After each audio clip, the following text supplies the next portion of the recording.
This is Carol Baskin. Welcome to the Cat Chat Show. Back in 2009, I met a woman named Lisa Maier, and she was at a lobby day that I attended in Tallahassee. She was looking for a way that she could help nonprofit animal groups, and I told her about a Google AdWords grant that we had gotten. We were given a grant for $40,000 a month worth of advertising with Google AdWords, and I had been managing that campaign since like 2004, 2005, but it takes a lot of time and you really need an expert to do it right. And she offered to take it over because that's the nature of her business. And today we are here with Joshua MoJo Decker, and I got to know where you got the mojo in your name, but he's been handling our account since 2010, and it frees up my time so much that you guys do such a wonderful job with this. And I thought, man, there's got to be other people that are running sanctuaries or running businesses that could really use your services. And so if they knew what you guys did, they might really be interested in the ways that you've helped us that might help them. So that's why you're here today. And sure, I would love to hear how you got that nickname Mojo. Well, it's not as good of a story as I'd hoped it would be. When I came to Local Directive, my name is Josh, and there was another Josh on the team, and so they looked at me and said, "Hey, guess what? You have to find a new name." And so Mojo is about the third iteration we went to. It's a reverse combination of my first name and middle name, actually, which is Joshua Moses. And so it just kind of resounded well, and we said, "Hey, it's got some great sound. People remember it." And it's kind of indicative of what I like to bring to the clients that I get to work with, which is that mojo for marketing and really helping to develop business and get people to achieve the goals that they have. Well, you have certainly delivered on that name for us. Excellent. So tell us, you had talked to me about some ways that you thought that maybe nonprofits should, or why nonprofits should be concerned about marketing.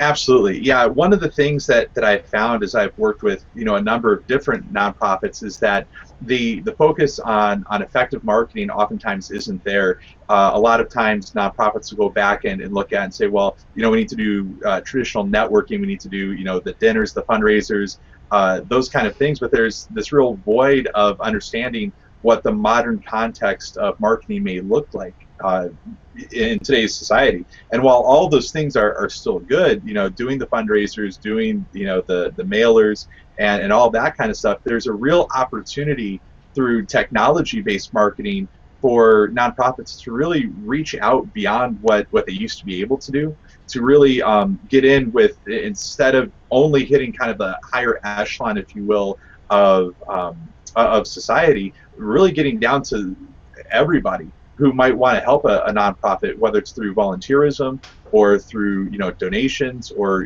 whatever it is that the organization is seeking, but really get that message out to them, and also activate people to be more vocal about the cause that specific nonprofit is working at.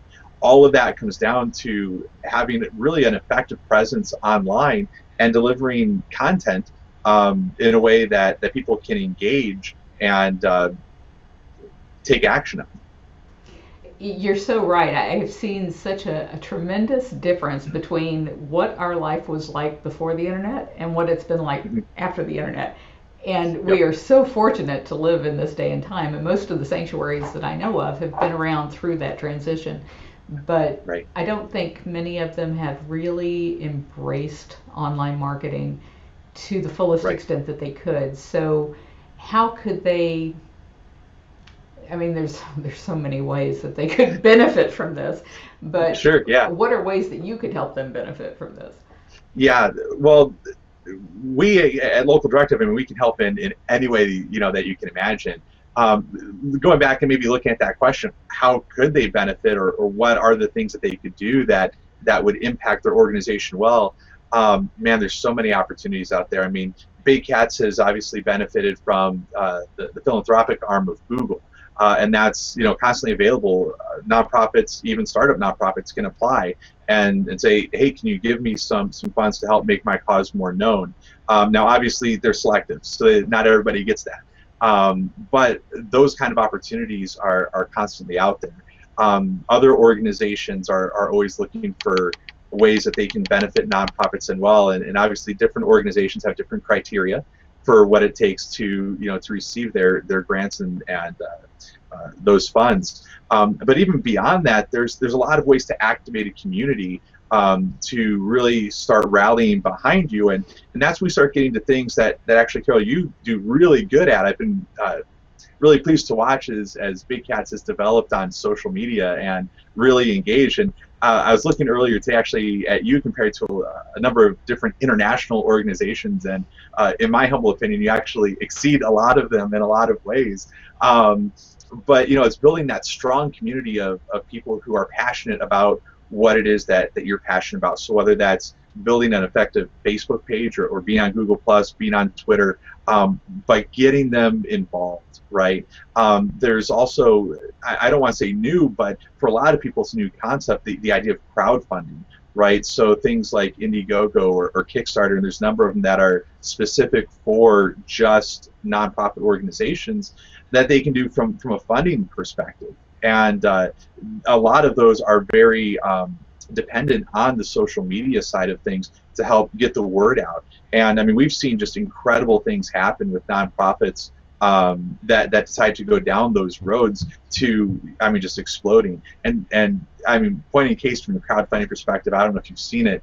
There's a guy who last week decided he wanted to make potato salad. And so he started a Kickstarter. He asked for $10. And this morning it actually took a drop, but yesterday he was at about $70,000 donated for him to just get potato salad. Oh my goodness. I mean, that's the kind of power that crowdfunding has when it's leveraged well. Now, why more than 40,000 people wanted to give him money to make potato salad, I have no idea. But when you get people who are passionate about your cause and you can get it out there and you can tell an effective story of not just what's happening, but how you want to impact that, people are willing to give. I mean, we've seen it over and over again, through hurricanes. We've seen it when, people are just activated about something very passionately. They go and they're willing to give. And when organizations make it easy for them to make those donations, boy, that just increases the amount that they're, active.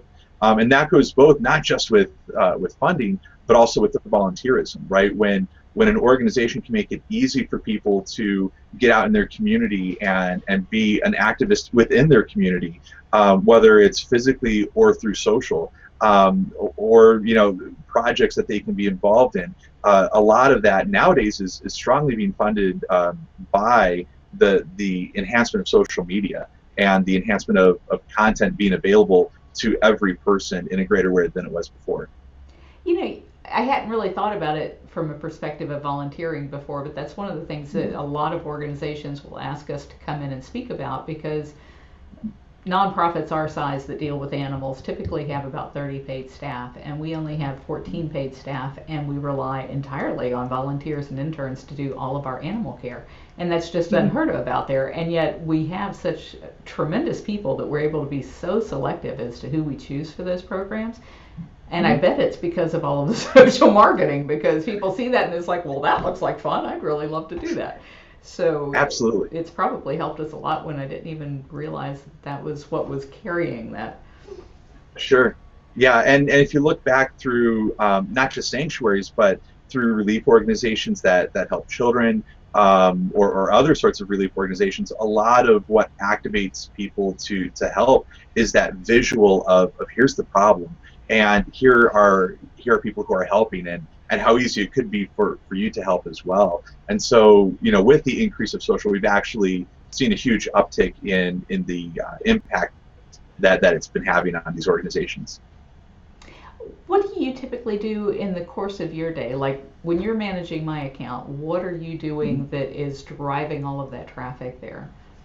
Sure. So when we look at a substantial paid marketing program, which is really what Big Cats has, there's a lot of work that's involved to make sure that we're really driving the right kind of traffic. Number one, there are thousands of keywords that we're constantly managing, for Big Cats. And what we do when we're doing that is we're not only looking at the keywords that will drive the right kind of people to your website. we're also looking at what's going to get the action that we're looking at. So that starts with the ad that somebody sees, making sure that's relevant to the keyword, that it's attractive, and is going to elicit some sort of passion in them that's going to want to make them to take that action, on the ad, and then when they get to your website. And then beyond that, it's obviously looking at the website as well, right, and making sure that the action that's available there is consistent with what the marketing message is. So there's a lot of different moving parts that play together in this to really make it impactful for the organization. And are you the one that actually writes the ad copy? I do some. We actually have a team at Local Directive who gets to participate with the Big Cats campaign. So I do some, and different members of our team do other pieces. I don't know that you can tell, but it starts in April of 2009 when you guys took over the account. Mm-hmm. Can you see my mouse on the screen?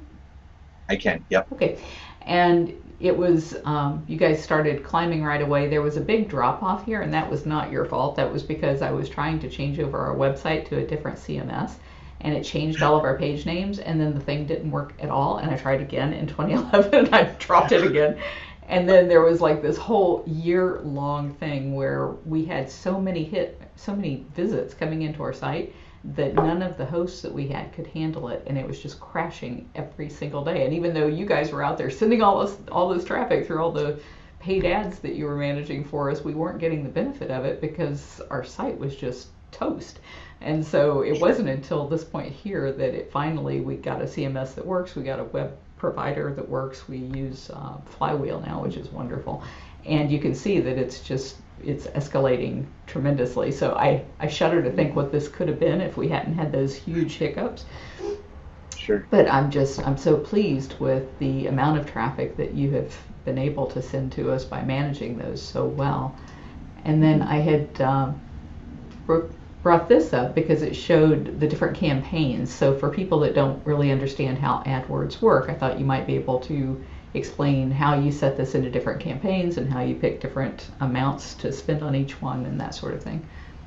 Sure, absolutely. So when we think about managing an AdWords campaign broadly, that's a big term that oftentimes gets broken down into smaller components. The first thing we do is we start looking for organization, right? How can we separate this to drive traffic that makes sense? And if you have multiple goals which with a substantial budget you can most certainly do, you take each one of those individual goals or sets of goals and you break it down into their own individual campaign that then you can provide a specific budget for. Once they're in that campaign, now you work within your keyword groups, if you will. They're called ad sets, and you write ad text very specifically for those to be very, very specific. So what we found to be true for effective marketing is that the more specific you are to what your audience is looking for and matching what their intent is in search with what they're seeing, the better response that you're going to get. And so that's why you want to be as organized as you possibly can and break things down as much as possible to a point that makes sense, right? Obviously you can overdo it, in which case you start inhibiting the success of your campaign. But that's where understanding these structural organization techniques really comes in handy. I think it's just amazing, and it's such an amazing amount of work that goes into it. I mean, part of me wants to say everybody should be doing this because this is so important, and the other part of me is like, oh, you do not want to do this. You want to pay somebody to do this for you. Right.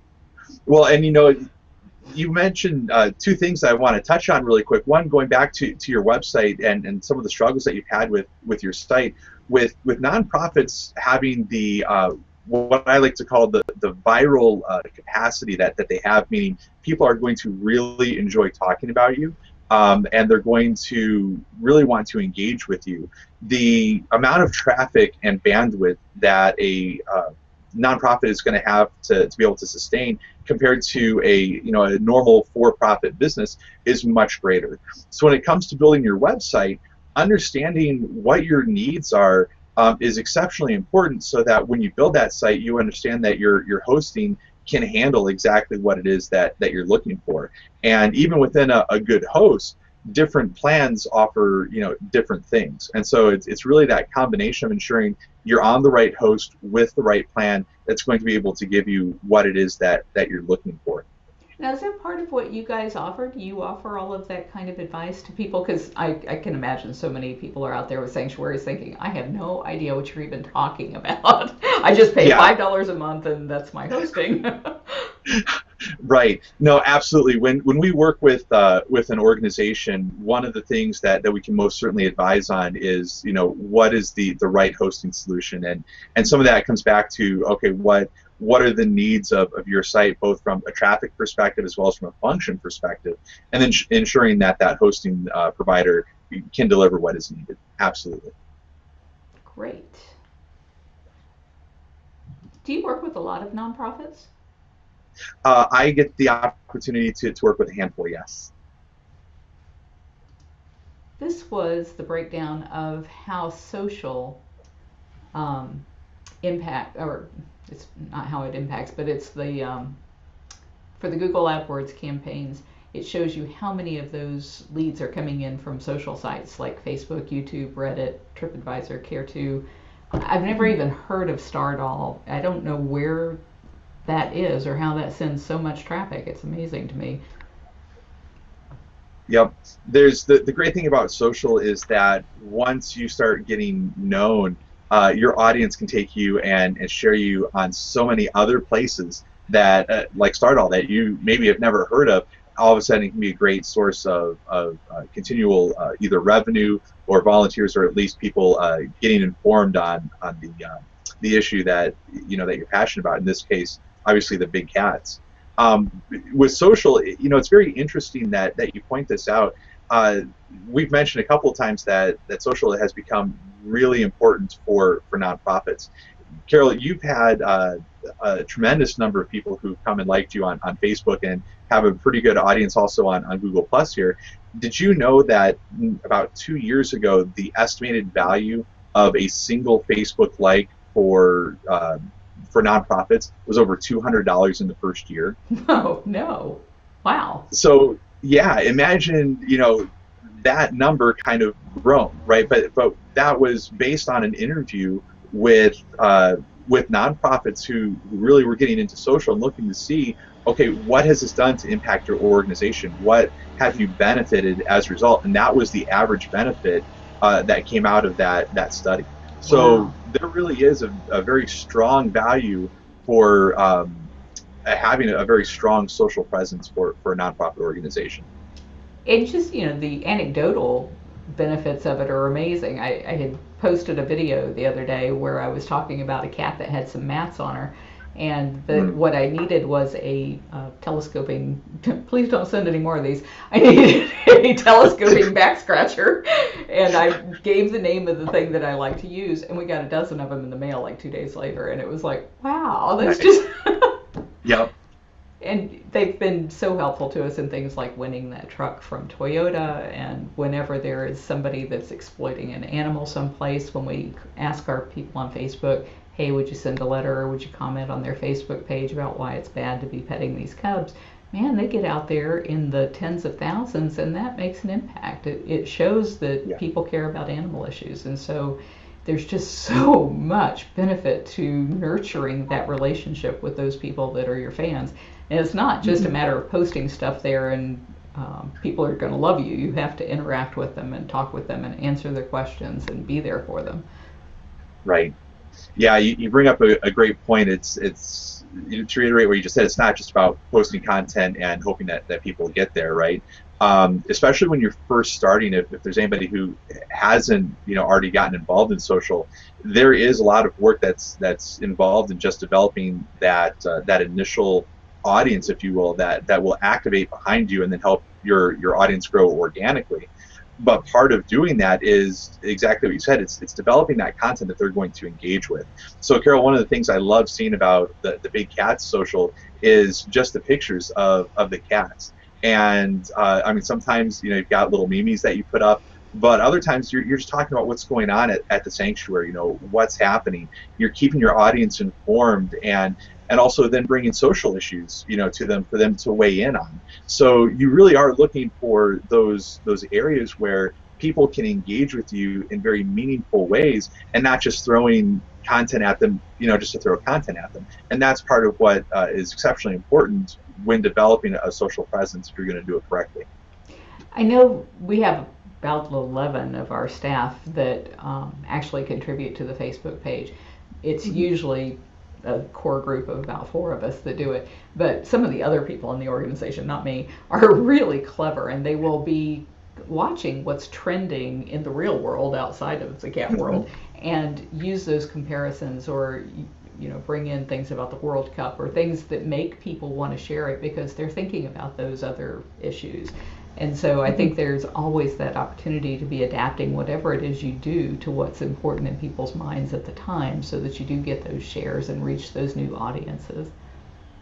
Absolutely. And you actually hit on another great point. It is exceptionally important for any organization that they have a team of people who are really working on the social piece, and that's not just one person trying to do it in isolation, because it is a lot of work.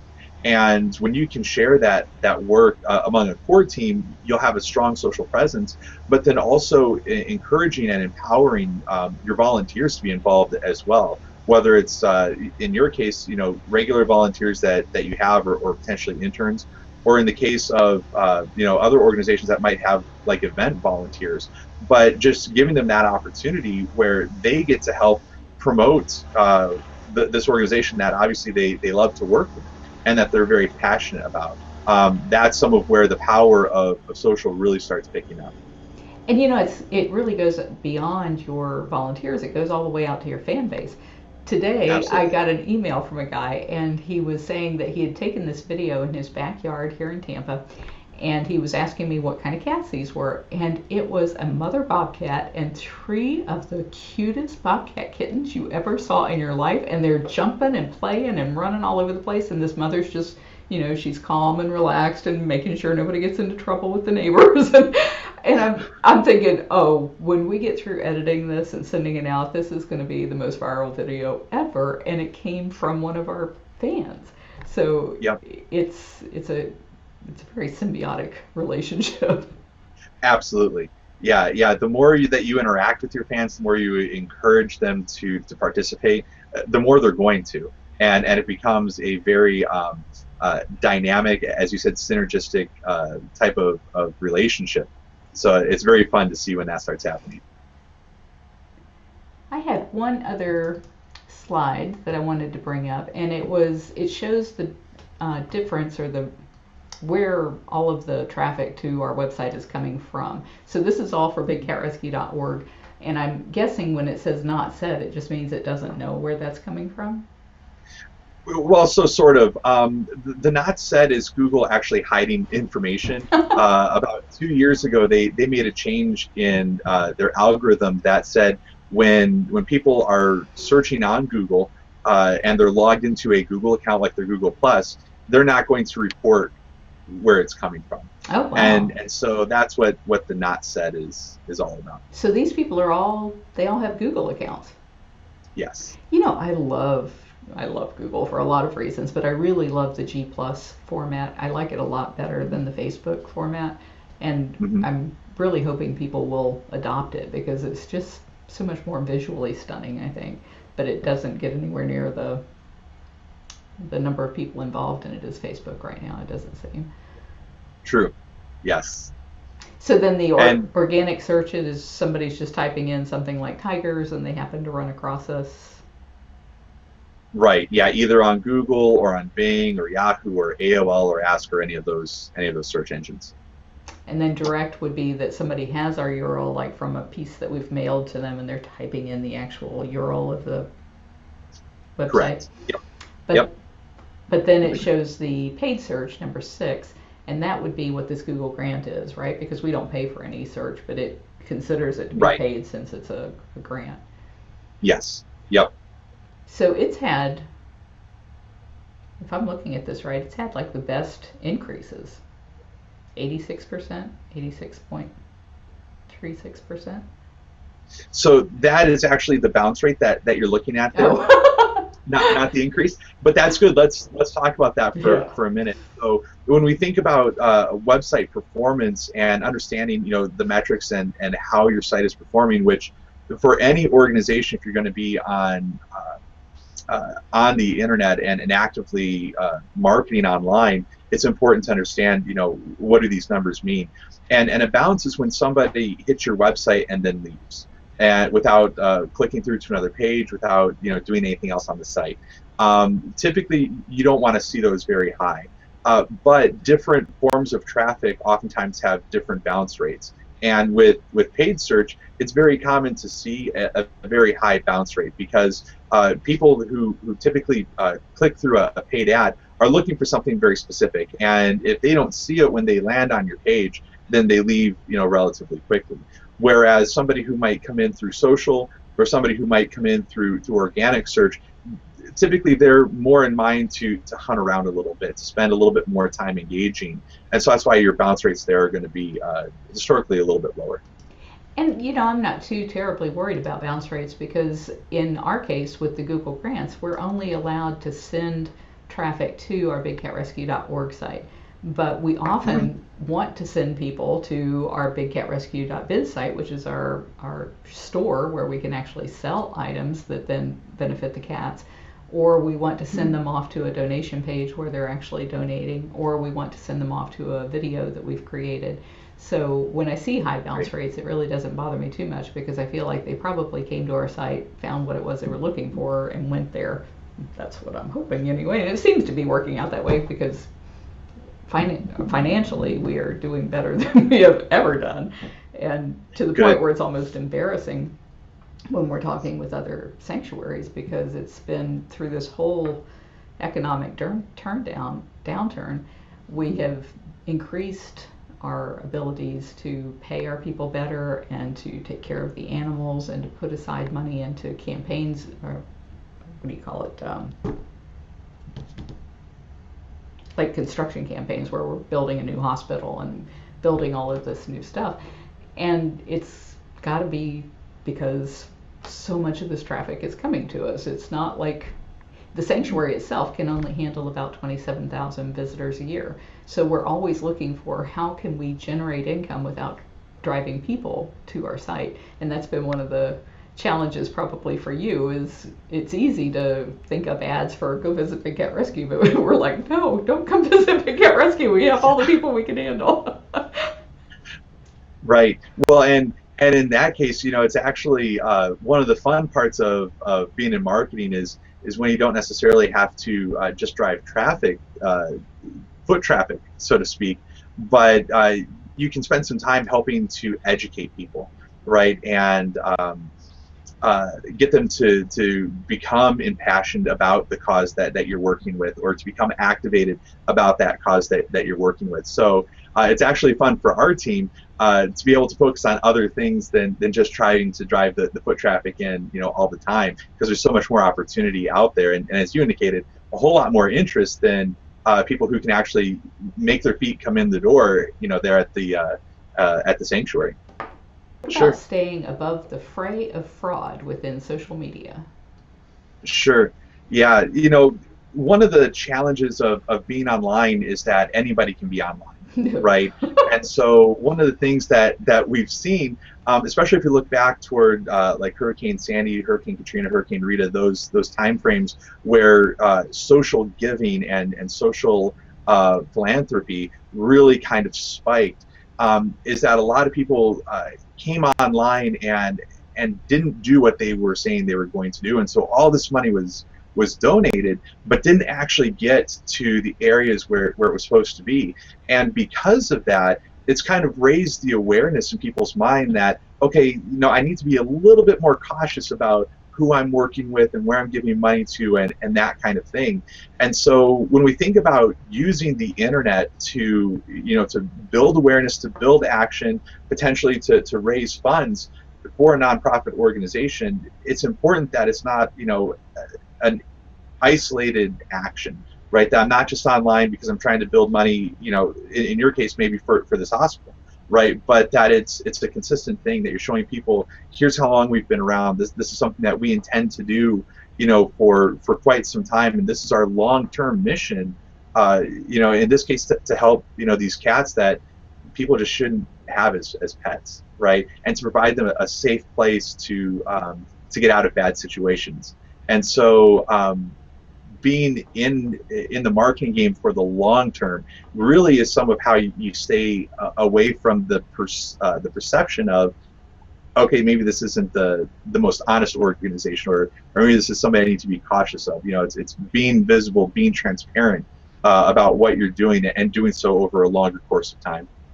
Well, I can really see how social can play into that as well, because it's because you're building those relationships and you have so many people that will call you out on things if you aren't doing what you should be doing, that it will make it Right. apparent to others.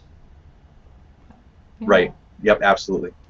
Walk me through, I know what it's been like for me, and I'm assuming it would be the same for others. Somebody comes to you and says, I really want to improve my visibility at the local level. I have a local business and I'm just not getting, yellow pages are dead. what do I need to do, and how will you Sure. walk them through that? Sure, absolutely. Yeah, when we work with any organization, whether it's a small local business, or a nonprofit, or a large national organization, it all starts in the same place, and that's looking at what is the goal that you're trying to achieve, right? And with that, obviously, there's a lot of components. It's maybe financially, what's the goal? Where are you at currently? What's the time horizon that you're looking to achieve your goal? And then we start looking for all the different tools that are available in our marketing toolkit to help you achieve that goal. And we craft a plan that's very specific for every organization that we work with, that's going to help meet that individual goal. So some organizations, they say, hey, let's go get you AdWords. And like in your case, AdWords has worked great. It may not be the best solution for every person, right, or for every organization. And so at Local Directive, we're what's called vendor neutral. We don't have any particular organizations that we are individually tied to, that we always default to them. We really look for what is it that's going to deliver the business value for the organization that we're working with, and then we craft a plan around it. I know when I've dealt with you guys, it's been like these huge planning sessions by phone, Mm-hmm. where Yep. there's been a number of people asking different questions about what we're trying to do, all of the same things that you just mentioned there. Is that something that's available to anyone who calls, that they have the benefit of your entire team for this kind of strategizing? Yeah, absolutely. So depending obviously on the organization and the components of the plan that are involved, we pull on the different members of our team, and we have a very diverse skill set in our team. We have people who come from Google. We have people who have been delivering SEO for almost a career, and so we have all these people with these exceptional skill sets and varied skill sets. And so we look and say, which people are best served to help with this organization's goals. And then, of course, every organization we work with, there's planning involved. One of the things that really pains me when I look across the internet marketing landscape is watching organizations who say, let's work with you. Okay, let's pick out a few keywords, and then they never hear from you for 3 or 4 months. Marketing just isn't that static, right? And to really achieve the goals, you have to know, okay, not just what are the metrics on my screen that I'm seeing, but like in your case, Carol, okay, what are you seeing, right? Because if I don't know what you're seeing, it doesn't matter what's on my screen. Those are just indicators, and so having those times where you touch base and you find out, okay, what are the impacts that you're actually seeing, but then also understanding, okay, as you and I and our team have been working together for so long, how is the organization changing, right? What are the things that are happening that's potentially impacting your marketing, so that we can shift and move with that? All of that becomes important, but that does mean that you have to have these sessions. You had mentioned SEO, search engine optimization, and that's something that I don't think I've done much with you guys, but is hugely important. And Yes. the main reason I haven't done it with you guys is because I spent all that time trying to get our website just to work. So at some point, I may come to you and say, hey, could you help me a little bit with this? But can you, Sure. to people that don't even know what SEO is, can you explain to them what that is and how you work on it with them? Absolutely, yeah. SEO is one of the two foundational components of what's more broadly known as search marketing. So you have your paid side, which is like your AdWords and your Bing, and then you have what's called organic search, which is those listings that show up in the search engines that you don't pay for visibility for, at least not to the search engines. Um, to get visible there, it is an art, and that art is what's known as search engine optimization. And the reason it's an art is because the search engines haven't told people exactly here's how to get ranking. They give us some best practices, they give us some pointers here and there, And they but change it beyond all the that, time. and yes, there are, if I remember correctly, over 500 changes a year to the Google algorithm. And so SEO professionals have a real, daunting task to stay on top of that.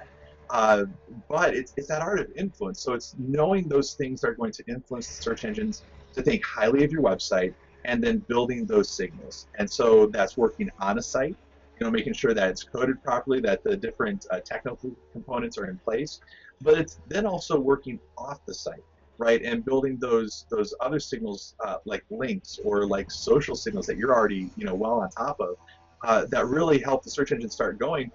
This is a very important site, and we need to give it some more attention. When you do that, are you actually taking over, like you just took over my AdWords and said, we'll run this for you, you don't even have to think about it.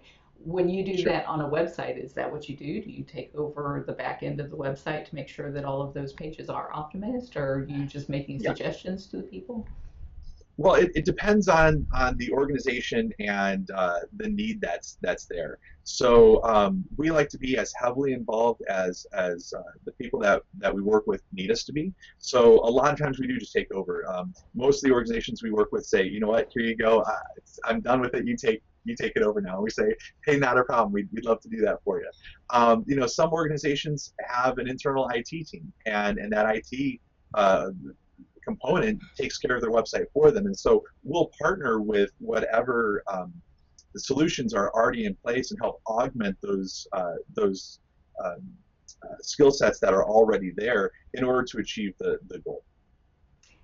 And achieving the goal is really so key to what you guys are doing because you've mentioned that Yeah. several times, and it's you're not just looking for a job to have a job, you're looking to really be able to show this is the value that we're providing to you.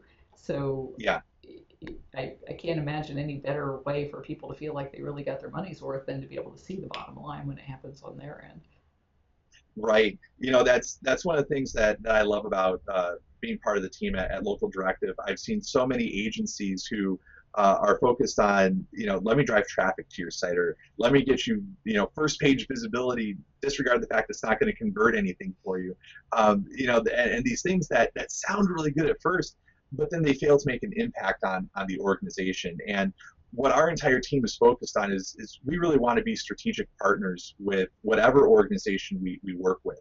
And so, there's a certain skill set that we provide, but a lot of times things that we talk about go outside of those things that we specifically provide. And so once the website is in place, once the marketing is in place and starting to gain traction, we oftentimes find ourselves talking with organizations about potentially offline ideas or infrastructure challenges within the organization that's inhibiting further growth, and providing some guidance, or finding some other strategic partners that they can work with to move beyond those things. So we really do take that role of being a strategic partner with our clients very, very seriously, and that's really for us kind of front and center of everything that we do.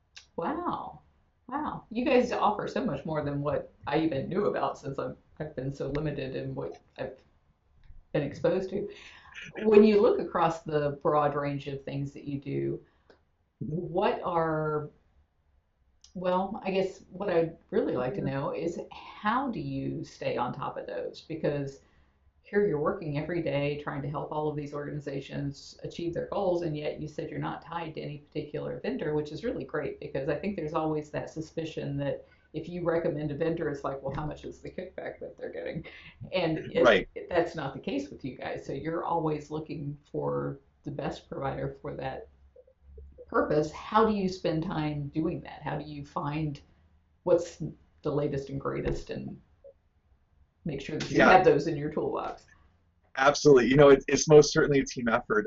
Everybody who is part of the local directive team is very passionate about helping organizations, and so we all take the job of staying up to date, very seriously, and it's fun. Uh, One of the things that really attracted me to internet marketing is the fact that I'm kind of a nerd anyway, and a lot of us are, and we take that as a label of pride, if you will, because we love what we do, and because of that, it's actually easy, right? And so we've all developed individual strategies for how we stay up to date in our own individual disciplines, but then also we are constantly sharing as a team. Hey, did you hear this? Hey, did you hear that?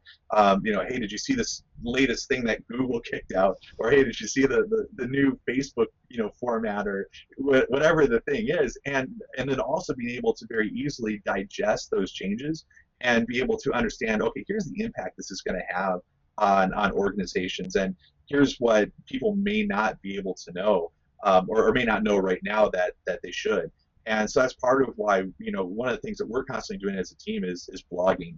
We're active on social. We have an active blog, and we're constantly putting information out there to help organizations stay up to date with what's going on, with things that they're going to need to know to keep their business moving forward, and with what's changing in the digital marketing space.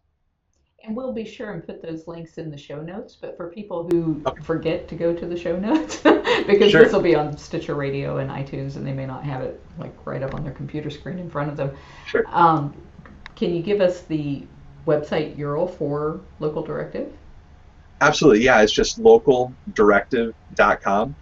That's easy enough. Pretty easy to remember. Yep. And I'm assuming, given what you guys do, that there are very easy to find links to your Facebook page and your blog and everything from there. Absolutely. Yep. When you log on to our website, we have our social links right up in the top right hand corner of the page, so people can easily get to where they're looking for. What would you say are some of the biggest mistakes that people make when they are trying to market themselves online? Yeah, two things I very commonly see, and it's heartbreaking when I do. Number one is not knowing what you're aiming for. I see a lot of organizations who say, well, I need to market. And so they do. And then they come back and they say, well, I didn't get what I was looking for out of it. Well, what were you looking for? Well, I don't know. Well, of course you didn't get it. So understanding the goal that you have is really the first component, right? Knowing what you're aiming for is the first step to success. But then the second step is oftentimes neglected as well, which is, well, let's have a plan. As with anything in marketing, any one route doesn't always work for every organization. And so with marketing, it is very much, a test and refine methodology where you look at, even within a discipline, you test different things and you see if it works, and if it doesn't, you change it. And you understand how to look at those results and determine, is this working, more than just, okay, did I get the end result that I'm looking for, right? Because there's oftentimes a lot of leading indicators that will point toward, was this heading toward success with the need of some modification, or was this just not working, at all? That kind of A/B testing is something that I have not done consistently, and every time I hear about it, I think, I really should be testing this to see, is this tagline better, or is this call to action better? And I fail at that. Yeah, Be- it's Go a ahead. discipline for sure. It really takes somebody spending their full-time effort on those kinds of issues, and that's why it's so hard for somebody running a sanctuary to be doing that kind of thing by themselves. They really need the kind of help that you guys can offer. I think it's a Right. wonderful service that you provide. What gets you out of bed every morning? Doing things like this.